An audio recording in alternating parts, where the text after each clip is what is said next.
तर्फबाट एउटा सूची आयो। जो सूची हामीले पठाएको थिएन, हामीले पठाएको होइन, त्यसैले हिजोको भेटघाटमा हामीले अस्वीकार गरेर फर्केर आयौँ। आज हामी मन्त्रालयमा गयौँ।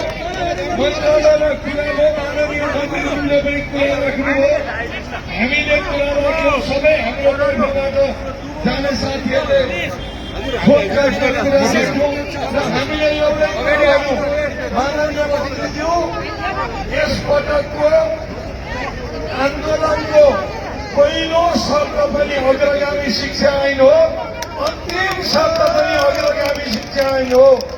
अग्रगामी शिक्षा ऐन जारी नभएसम्म यो आन्दोलन रोकिँदैन। त्यो विषयमा तपाईँले गर्न सक्ने के हो, सरकारले गर्न सक्ने के हो, त्यो बाटो अख्तियार गर्नुहोला। आज जारी गरिदिनु भयो भने भोलि जान्छौँ, भोलि जारी गरिदिनुहुन्छ भने पर्सि जान्छौँ, पर्सि जारी गर्नुहुन्छ भने पर्सि जान्छौँ। तर तपाईँहरूलाई भ्रम नहोस्, 2-5वटा माग सम्बोधन गरेर केही कुराहरू सम्बोधन गरेर यो पटकको शिक्षक कर्मचारी विद्यालय फर्कँदैन, घर फर्कँदैन। यो सबैलाई चेतना भए भन्ने कुरा राखेर हामी आएका छौँ। संवादमा हामी निरन्तरता दिन्छौँ, संवादमा हामी रहन्छौँ।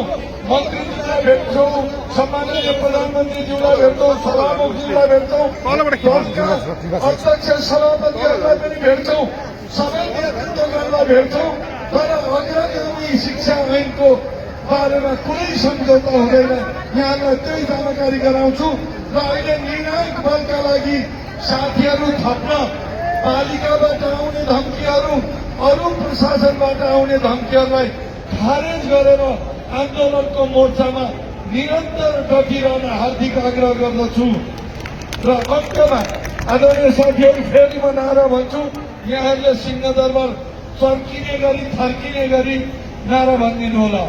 नेपाली शिक्षक कर्मचारी के भन्छ? अग्रगामी शिक्षा ऐनले भन्छ। नेपाली शिक्षक कर्मचारी के भन्छ? पुगेन, हल्लियो तर चर्केन। नेपाली शिक्षक कर्मचारी के भन्छ?